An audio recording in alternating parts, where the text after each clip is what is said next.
जिनका योग 27 हो। पहले ही लगभग है जैसा ना। तो मान लिया कि पहली संख्या 1, जब दो संख्याओं का योग काची हो 27 हो, तो मान लिया बाबू कि दो संख्या, तो पहला संख्या तक मान लिया है, तो दूसरा संख्या मतलब दूसरा संख्या मानेंगे ना। बराबर कितना है 27, दोनों का जोड़ तो 27 है ना। तो एक को x मान लिए तो दूसरा संख्या अपने निकल जाएगा, तो दूसरा संख्या बराबर 27 माइनस 1, इसलिए मैंने लिखा मान लिया कि पहली संख्या 1, तो ऑलरेडी दूसरी संख्या 27 माइनस 6 हो जाएगा, ताकि दोनों का योग 27 दिया है। नहीं समझ में आ रहा है? समझ में आ रहा है? चलिए तब क्या करता है प्रश्न से, दोनों का गुणनफल कितना है 182, 1 × 27 माइनस 1 बराबर 182। इसका मतलब गुणन होता है 27 में से 27x minus x square equal to 182 minus x square plus 27x equal to 182 minus x square plus 27x plus 1 minus 182 equal to 0। Minus common लेंगे, माइनस कॉमन ले लिए ना, माइनस कॉमन लिए तो का minus plus x square plus minus minus 27x फिर plus minus minus plus 182 बराबर 0।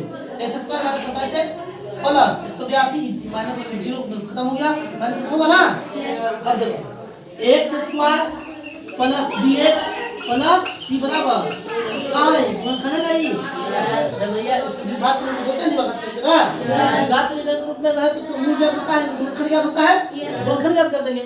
तो ज्ञात करेंगे तो x स्क्वायर के 10 x स्क्वायर से 10 और 27x अब गुणा करने पर 182 से x आना चाहिए, जोड़ने घटाने कितना चाहिए माइनस 27, तो माइनस 13x माइनस 14, तो माइनस माइनस प्लस 182 से 5 13 में 14 से मल्टीप्लाई करेंगे तो और 13 और 14 जोड़ेंगे तो 27 होगा ना।